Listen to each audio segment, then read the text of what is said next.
Underlined sentence still means we need to read the whole passage. So keep in mind the stuff that comes before might help us out. Horizontal gene transfer occurs when an organism of one species acquires genetic material from an organism of another species through non-reproductive means. The genetic material can then be transferred vertically in the second species, that is, through reproductive inheritance.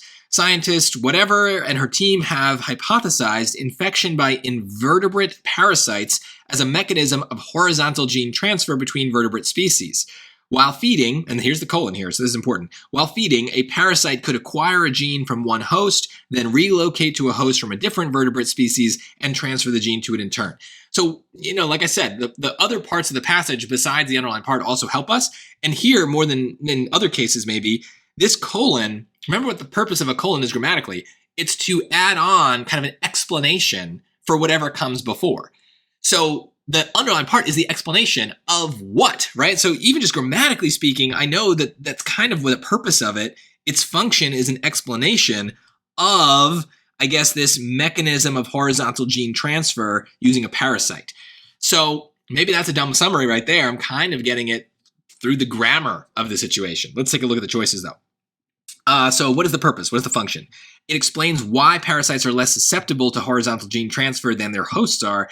Well, it's saying that the parasites are the mechanism of this horizontal gene transfer. So not that they're less susceptible, right? There's a comparison. It's not comparing the parasites to the hosts. It's saying the parasites infect the hosts and they're the reason. So I don't know why the parasites are less susceptible. It does not say that they are less susceptible. They're just part of the process. So nope, not right. B, it clarifies why some genes are more likely to be transferred horizontally than others are. Well, the why, again, why are some genes more likely to be transferred?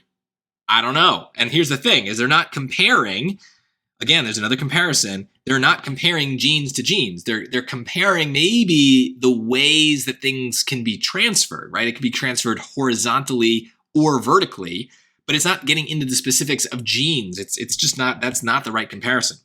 C, it contrasts how horizontal gene transfer occurs among vertebrates with how it occurs among invertebrates. Again, no. It is saying the invertebrate parasites are part of the mechanism that also involves the vertebrate species. It is not contrasting them and separating them. So all three of these are, in a way, comparisons, these wrong answers. So hopefully it's D. It describes a means by which horizontal gene transfer might occur among vertebrates. So even if you have no idea what that choice is saying, you kind of got to pick it if you've been doing the strategy right the entire time, but let's make sure we understand it.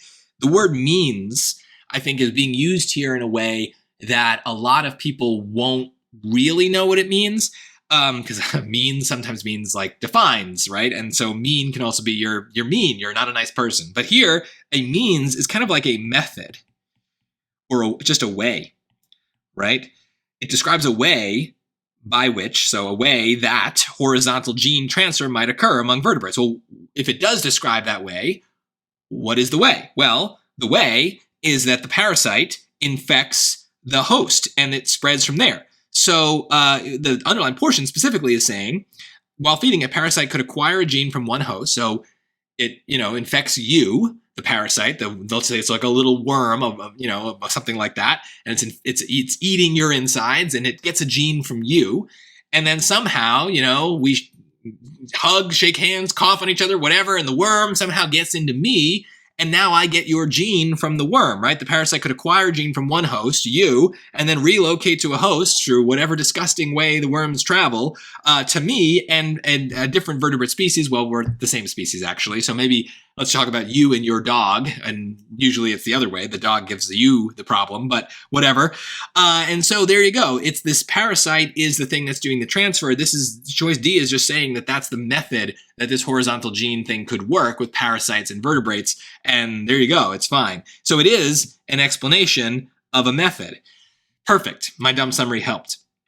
But, for me, this is a good example of a question where, yes, it's great we get the right answer, but I think if you're not noticing the things I noticed in those wrong answers, you're not learning the strategy in a way that's going to really, really help when the questions get harder. Because I don't think it's a hard question.